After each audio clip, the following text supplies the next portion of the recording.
নারীদের জীবনে তিনটা বোকামি হচ্ছে সবচেয়ে বড় বোকামি। কয়টা বলো, কয়টা?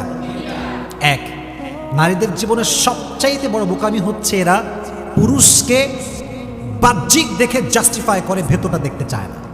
তুমি খেয়াল করবা, একজন পুরুষ দেখতে গাঁজাখোর, কিন্তু বাবার টাকা পয়সা আছে, শান শৌকত আছে, বড় একটা বাসা আছে, গাড়ি আছে, আইফোন আছে, দেখবা মেয়েরা তার পেছনে সিরিয়াল ধরে দাঁড়িয়ে যায়। আর একজন পুরুষ, যে পুরুষের টাকা পয়সা কম, বাড়ি গাড়ি কম, কিন্তু আল্লাহর ভয় আছে, পছন্দ করতে চায় না। ম্যাক্সিমাম পিপল পছন্দ করতে চায় না, কারণ নারীরা বাহ্যিকের পাগল হয় বেশি। এর কারণ কি জানেন?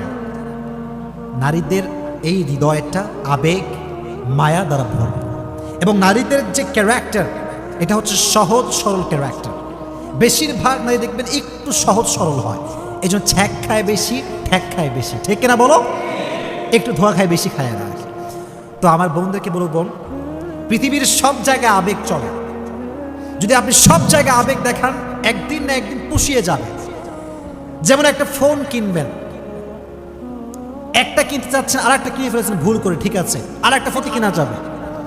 কিন্তু মনে রাখবেন বোনেরা আমার, পৃথিবীর সব জায়গায় আবেগ চললেও এক জায়গায় আবেগ চলে না। আবেগটার নাম হচ্ছে, যখন লাইফ পার্টনার চুজ করবেন তখন আবেগ দিয়ে নয়, বিবেক দিয়ে কাজ করতে হবে।